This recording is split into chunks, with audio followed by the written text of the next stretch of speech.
Türkmen ýokary hujaýlaryna para mögütümi başlaýar.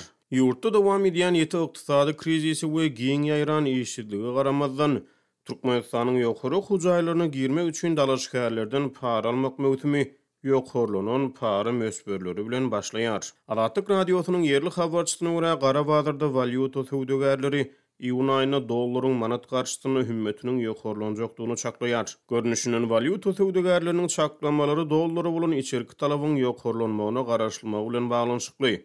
Sebäbi habarçynyň maglumatlaryna görä iýun aýyna Türkmenistanyň ýokary we orta hünär mekteplerine nobatdaky para almak mögütümi başlaýar. Ýokary hujaýlaryny dalaş edýän raýatlaryň hossarlary sorulýan parany dollarda ödülüşmeli. Ýurtda valyutanyň resmi alış-çalış bahasy boýunça erkin valyuta söwdasy berk çäklendirilýär. Bu çäklendirmeler raýatlary garabazar eterýär. Artmagy ahmal talaplardan habarly garabazar ödegini daşary ýurt valyutasynyň resmi däl alış-çalış bahasyny ýokarlandyrýan çemeli. Iýun aýyna dollarçylar ýene dollaryň 40 manada ýetjekdigini çaklaýarlar. Häzirki wagtda valyuta söwdegärleri raýatlardan dollary diňe satyn alýar. Zerur ýagda ýüze çykmasa satmaýarlar diýip Azatlyk radiosynyň habarçysy 29-njy maýda Türkmenawatdan habar berdi. Onuň sözlerine görä Lewabyň administrativ merkezine şu günler 1 dollar 35 manat 60 tenge, 36 manat 60 tenge aralygynda satyn alınýar. Türkmenistanyň Merkezi Banky 2015-nji ýylyň 1-nji ýanwaryndan bäri dollaryň resmi alış-çalış bahasyny 3,5 manatlygyna saklap gelýär. Ýöne gara bazarda dollaryň bahasy resmi kursdan 10-11 есе ýokary bolmagyna galýar. Apreliň başlaryna 1 dollaryň gara bazar bahasy 40 manatdan geçdi. Türkmenistanyň valyutanyň gara bazary 2015-nji ýylda täzeden peýda boldy we soňky ýyllarda ýurtda dowam edýän ykdysady krizisiň fonunda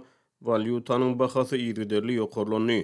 Dowam edýän krizise garamazdan habarçynyň maglumatlaryna görä ýurdun ýokary hujaýlary we orta hünär mektepleri okuwa kabul etmek üçin dalaşgärlerden soraýan parasynyň mösberini artdyrýar. Habarçy ýagdaýdan habarly çeşmelere salgylanyp ýokary hujaýlaryny we orta hünär mekteplerini giriş üçin sorulýan paranyň mösberiniň ýokarlanjakdygy barada maglumatlaryň bardygyny habar berýär. Galiberse de onuň maglumatlaryna görä ýokary hujaýlar üçin zerur bolan paranyň diňe ABŞ dollaryna kabul edilmegine garaşlýar.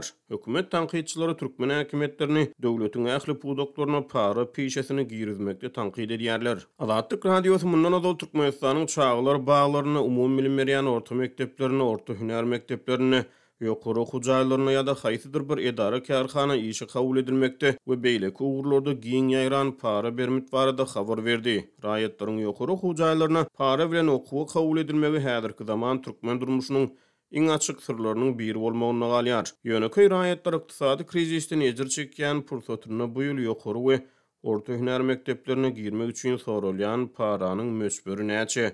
Habarçynyň maglumatlaryna görä mugallimçilik we lukmançylyk mektepleri iň az para soraýan okuwjaýlar hasaplanýar.